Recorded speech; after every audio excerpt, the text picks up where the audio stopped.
আমার তাই না একটা জঙ্গলের ভিতরে লেগে গেছে, ওইখানে দিয়ে অনেক খারাপ কাজ করছে। আমার স্ত্রীকে ছেড়ে দিন, আপনাদের পায়ে ধরি ওর কোনো ক্ষতি করবেন না। নিজের স্ত্রীর সম্মান বাঁচাতে নীরব রাতের আতনা ছিল একজন মসজিদের ইমামের। প্রিয় ইসলামী বক্তা রফিকুল ইসলাম মাদানী। স্ত্রীর গায়ে স্পর্শ করে না, এই বদমাইশ কুলাঙ্গার দ্রুত সময়ের মধ্যে গ্রেফতার না করা হয় আমরা আন্দোলন করতে বাধ্য হব। দর্শক শ্রোতা, মসজিদের ইমামের একজন স্ত্রীর সাথে একই নির্মমতা। বিএনপি নেতার দর্শক শ্রোতা, একজন মসজিদের ইমাম তার ওয়াইফকে নিয়ে তার রুমে ছিলেন, কামরায় ছিলেন এবং সেখানে গিয়ে এই নির্মমতা করেন এক বিএনপি নেতা। দর্শক শ্রোতা, আসলে ঘটনাটা কি হয়েছে সেটা আজকে ভিডিও দেখলে বুঝতে পারবেন এবং অবশেষে সেই নেতার বিরুদ্ধে কি অ্যাকশন হলো সেটাও জানতে পারবেন। তো কথা না বলে চলুন আমরা ভিডিও মূল আলোচনা চলে যাই।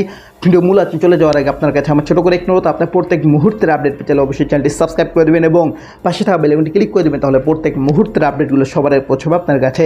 দর্শক কথা না বলে চলুন আসলে ঘটনাটি তাহলে বিস্তারিত দেখে আসি।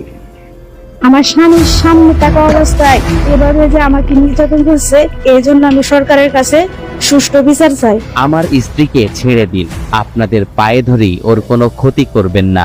নিজের স্ত্রীর সম্মান বাঁচাতে নীরব রাতের আতনা ছিল একজন মসজিদের ইমামের। স্বামীর আমরা মারতাম না, স্বামীর মারতাম না, স্বামীর মারছি। ভিডিও অফ হয়ে থাকে ভিডিও। শুনুন, আমি একটা কথা বলি, আপনি আমার ফাও ধরা লাগতো না ভাই। ইমাম সাহেবের এমন অনুনয় বিনয়েও মন গলেনি পাষণ্ডদের। 4 ঘন্টা স্বামীকে অস্ত্রের মুখে জিম্মি রেখে স্ত্রীর উপর চালানো হয় অমানসিক নির্যাতন। আমাকে এবং আমার স্বামীকে পলাশ, জহিরুল ও রুবেল নির্যাতন শুরু করেছে রাত 2:30 থেকে। বান্ডেল থাকলে প্রতি সেনমানিতে টাকা বাঁচবে। বিকাশ সেনমানি বান্ডেল কিনে জিতুন প্রতি লেনদেনে। সকাল 6টা পর্যন্ত টানা সারা রাত্র এইভাবে আমাদেরকে নির্যাতন করেছে এবং হাতে একটা লম্বা কি নিয়ে আইছে, এটা সাদা জিগজি করতেছে, চুরির মতো মনে হয়। তখন আমার কাছে আসতে চাইতেছে পর্দার আড়ালে, তখন আমার স্বামী বলতেছে যে না, ওইদিকে যাওয়া যাবে না, তবু ওরা জোর করে আসতে চাইতেছে। তখন কি করছে, জহিরুল আর রুবেল ওরা আমার স্বামীকে ধরে রাখছে আর পলাশ আমার কাছে পর্দার আড়ালে আসতেছে। তখন আমার স্বামীকে সে একটা চাকু দিয়ে ধরে রাখছে আর বলতেছে যে হ্যাঁ, যদি না দেখাও তাহলে যে কি অবস্থা করবো তত জানো। তখন আমার স্বামী আমারে বলতেছে যে যাও। আমার স্বামীর সামনে থাকা অবস্থায় এভাবে যে আমাকে নির্যাতন করছে, এই জন্য আমি সরকারের কাছে সুষ্ঠু বিচার চাই।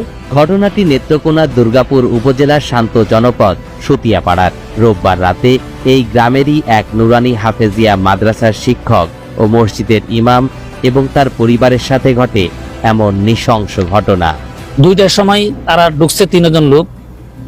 একজনের নাম হয়েছে পলাশ, আরেকজনের নাম হয়েছে জহিরুল, আরেকজনের নাম হয়েছে রুবেল। এই 3 জন লোক ঢোকার পর সাথে সাথেই আমার রুমের চিৎকারে লাগাছে।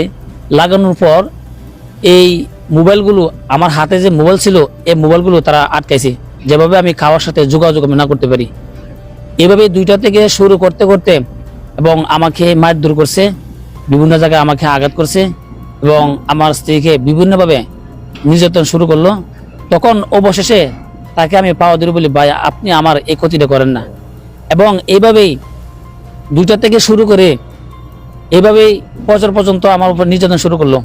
তারপর তার হাতে একটা ছুরি ছিল, আমার বউরে বিভিন্ন হয়রানি, মুখোশে টানা এবং নির্যাতন শুরু করলো। অবশেষে আমার স্ত্রী আমাকে পাঞ্জাতে ধরলো। ধরার পর তখন সে বললো যে আপনি তো আমার আপনাকে মা বোন নাই গা। তখন সে আমাকে ধরলো। অবশ্যই তাকে আমি পাওয়া ধরলাম, ভাই আপনি এই ক্ষতিটা আমাকে করবেন না। সরকারের কাছে বিনীত অনুনয় করছি যে আমি সুষ্ঠু বিচার চাই। যিনি প্রতিদিন শিশুদের কোরআন শিখান, মানুষকে সত্য ও ন্যায়ের পথ দেখান, সেই মানুষকেই শিকার হতে হলো এক ভয়াবহ নির্যাতনের। তাই এলাকাবাসীর কণ্ঠে ক্ষোভ ও বিচারের দাবি। নির্যাতন শিকার হয়েছে, এটা তাই আমরা বিচার চাই। কথা তো সত্য, সকলে এই কথা বলবে, বিচার চাই। ন্যাক্কারজনক ঘটনা আমি কোনো সময় দেখি নাই কোনো জায়গা হইতে। আমি চাই এটাই যেন এই বিষয়টা যেন সঠিক একটা বিচার হয়। ওনাকে আমরা স্ত্রীকে নিয়ে আসার জন্য অনুমতি দিয়েছিলাম, স্ত্রীকে নিয়ে মাদ্রাসার ভিতরে রয়েছে। এটা যেটা করছে এটা অবশ্যই একটা ন্যাক্কারজনক, এটা আমরা তীব্র প্রতিবাদ জানাই, এটার সুষ্ঠু বিচার চাই। মাদ্রাসার একটি ছোট কক্ষে থাকতেন ওই শিক্ষক ও তার স্ত্রী, করতেন দিনের খেদমত। বিনা কারণে বখাটেদের উৎপাত ও তাণ্ডবের শিকার হওয়ায় খুব আলেম সমাজের মধ্যেও এই ঘটনার দ্রুত বিচার চাইলেন জনপ্রিয় ইসলামী বক্তা রফিকুল ইসলাম মাদানী। একটি জঘন্য এবং খুবই মর্মান্তিক ঘটনা আমরা প্রত্যক্ষ করলাম। গভীর রাত্রে পলাশ, বিশেষ করে যার নাম না বললেই না, জহিরুল, রুবেল, তিনজন ব্যক্তি আমরা পরবর্তীতে জানতে পারি এরা মাদকাসক্ত। এরা ঢুকে হুজুরের কাছে অকথ্য ভাষায় গালাগালি করে, হুজুরের কাছে চাঁদা দাবি করে, ওরা হুজুরকে আঘাত করে, হুজুরের স্ত্রীর গায়ে স্পর্শ করে, বিভিন্ন অঙ্গ প্রত্যঙ্গে স্পর্শ করে।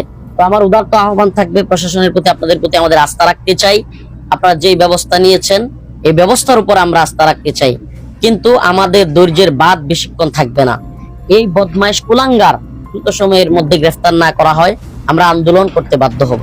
এদিকে মামলা রুজুর পর একজন আসামি পলাশ মিয়াকে গ্রেফতার করা হয়েছে। এমনটাই জানিয়ে দুর্গাপুর থানার কর্মকর্তা বললেন, বাকিদের গ্রেফতারে অভিযান চলছে। ঘটনাস্থলে আমার পুলিশের ফোর্স পাঠাই। তো দর্শক, আপনার ভিডিও দেখলেন, ভিডিও দেখে যদি আপনার কোনো মন্তব্য থাকে তাহলে অবশ্যই কমেন্ট বক্সে কমেন্টে আপনার মূল্যবান মন্তব্য জানিয়ে দেবেন। দর্শক, এখন আমরা পরবর্তী একটি ভিডিও দেখবো যেটাতে আমরা আরও কিছু তথ্য আমরা জানতে পারবো। দর্শক, চলুন আমরা সেই ভিডিওটি বিস্তারিত দেখে আসি।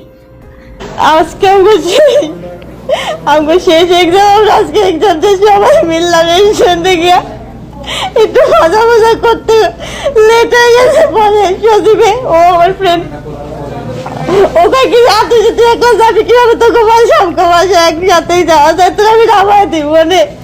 পরে আমরা গাড়ি পাই না, গাড়িটা আসতেছি। পরে একটা লোক বলে তোমরা এখানে দাঁড়াও, পরে ও দাঁড়াইছে, তোমরা কই যাইতেছো? পরে আমরা সব কিছু ভাঙ্গে কইছি। পরে ওর কথা না শুনে কেড়ে দিচ্ছে তারপর দেওয়া রাস্তায় আমার মারি আমার টাইম নিয়ে একটা জঙ্গলের ভিতরে লেগে গেছে। কতগুলো লোক দেখছিল, তাও কিছু বলে না। আমাদের কিসের সমাজ, এটা কিসের সমাজ বলে? দুইটা মহিলা দেখছে আমার নিতে, ওইখানে দিয়ে অনেক খারাপ কাজ করছে, আমার মারছে, তাও দেখছে, তাও কিছু করলো না। মহিলা দুইটা কিসের মহিলা হইলো? 10 থেকে 10 কমপক্ষে 10 জন হইব। আমার ফোন প্রথমে আমার ফোন দিয়ে ফোন দিয়ে টাকা বাজাতে 10,000 টাকা। আমি বললাম যে আমার বাবা নাই, আমি কইতে এত টাকা আনবো? বলে কি তাহলে তোর ফোন দিয়ে। আমি পরে ফোন দিয়া কই কেমন চাই দে, বলে দাঁড়া ওরা চাইলো না, এত খারাপ কাজ করতেছে, তাও লোক দেখছে, অনেক অফিস ছিল, অফিসের লোকগুলা দেখছে, তাও কিছু বললো না। আমার টাইম দিয়ে দিছে, তাও কিছু কই না। একটা মহিলা আমার সামনে দাঁড়িয়েছে, ওই মহিলাটা কিছু কইলো না। এটা কি যে সমাজ, আমার বাঁচতে দিল না আমাদের সমাজ, এটা কি যে সমাজ বলে? যে বাগানটা আপনাকে নিচে আপনি চিনেন? আমি চিনি। কোন বাগান বলেন? জায়গাটার নাম চাই না, কিন্তু আমি এমনি গেলে চিনবো বাগানটায়। ওইখানে একটা অফিস আসছিল, ওই অফিসের মানুষগুলো দেখছে এত খারাপ কাজ করতে, তাও কিছু বলে নাই। আমার ফ্রেন্ডের মাইয়া এমন করে আঘাত দেবে, তোর যদি কেউ কিছু কইস তাহলে